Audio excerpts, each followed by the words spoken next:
Pero sa pagbabago ng panahon at pagsikat ng telebisyon, hindi lang boses ng mga taga-radyo ang nakilala ng mga Pilipino. Tulad na lang ng araw-araw nating naririnig na boses sa ABS-CBN. 40 years of ABS-CBN.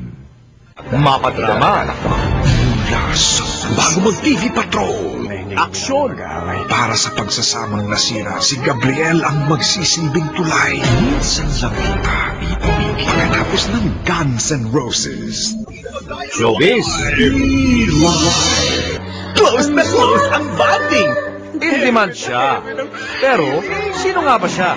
You're watching ABS-CBN Sports. Lakas mo. Ngayong hapon, makikilala nyo ang boses sa likod ng ABS-CBN.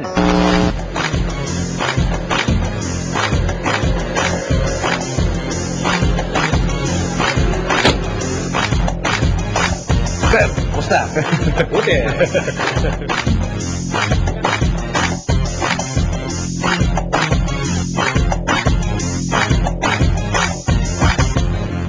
Isang hudyat ng katapusan. Ito na ang labanang kay tagal mo nang hinihintay. Immortal. Siya na nga mga kaibigan, ang boses sa likod ng ABS-CBN sa loob ng 23 taon.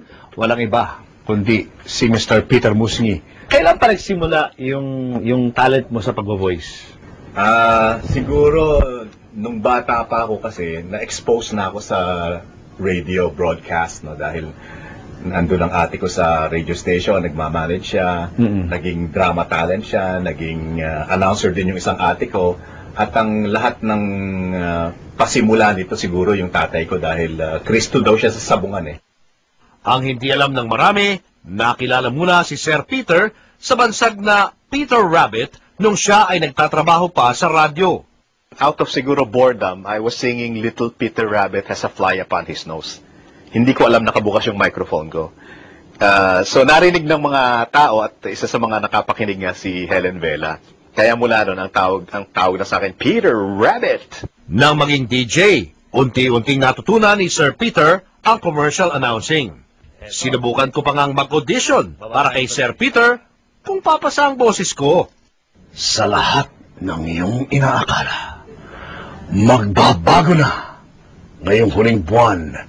Isang panibagong simula, isang hudyat ng katapusan.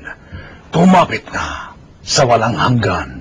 Ito na ang labang kay tagal mo nang iniintay. Immortal. Okay.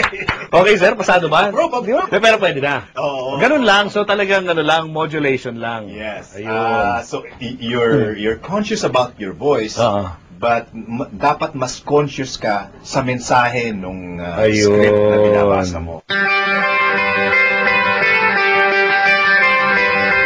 At kung ang iba ay may lunch break pagdating ng tanghali, Dahil inipo namin ang lahat na hilig.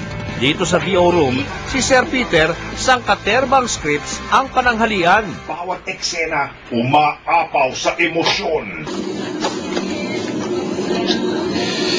At alam niyo bang si Sir Peter Musngi din ang Vice President ng Manila Radio Division o DZMM at Managing Director ng ABS-CBN Sports. Tapatan, aminan, lantaran, the buzz! Nakamahal tayo sa boses namin. What is going to be effective? At effective siya. Pag gusto ng excitement, gagawin niya yun. I'll never do that. Excitement? Ganun pa rin ako eh. Papapogi pa rin eh. Hindi ba? But then, kung ano ang gusto ko, if what works, kung ano ang what's effective, yun ang gagawin niya. And he's very good at that. And maybe that's one reason kung bakit ang mga tao excited sa mga shows ng Channel 2 is because ang galing ng ating voiceover announcer. Katapusan, ito ang labanang kay tagal mo nang hinintay. Marami na rin kabataan ang kanyang na-influensyahan at sumunod din sa yapak niya gamit din ang boses. My name is China Heart at syempre may pag-uusapan tayo tonight. Ang ating topic. Malit na malit pa ako noon. He was a DJ before for KB 89.1. At naalala ko yung name na Peter Rabbit na whenever I hear his voice, parang sabi, ang ganda ng boses na itong taong to. And never in my wildest imagination na magiging boss ko siya. At sa paglipas ng panahon, may mga mas batang sumusunod sa yapak ni Sir Peter. Sa Studio 23, iba, kabarkada. Voice acting and acting, whether it's on camera or on stage, they complement each other. Like I think if you are a stage or a film or TV actor, you learn a range of emotions that you have different characters to play.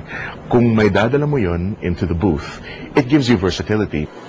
Kung akala nyo panlalaki lang ang profesyong ito, This May, it's time to hit the beach. Keeping Up with the Kardashians Season 5. Only here on the channel where you want to be. Velvet. Pagdating na sa dubbing, kahit magdamagan akong gising yan, if may schedule ko ng dubbing, nabubuhayan ako, iba-iba yung feeling. So, sabi ko, parang ito yata talaga ang dapat kong gawin. Showtime! at para sa mga nagmamay-ari ng mga boses na inyong naririnig araw-araw, Iba, kabarkada. Mapa TV, Iibigin. Right here sa Tambayan, 101.9, Sangka pa. o radyo, Anyway, kayo babalik ko na pag-usapan. In the name of love. o kaya pelikula, Forever and a day. may isang bagay siyang nais nating maalala kung pag-uusapan ang mga boses nilang tumatak na sa ating isipan.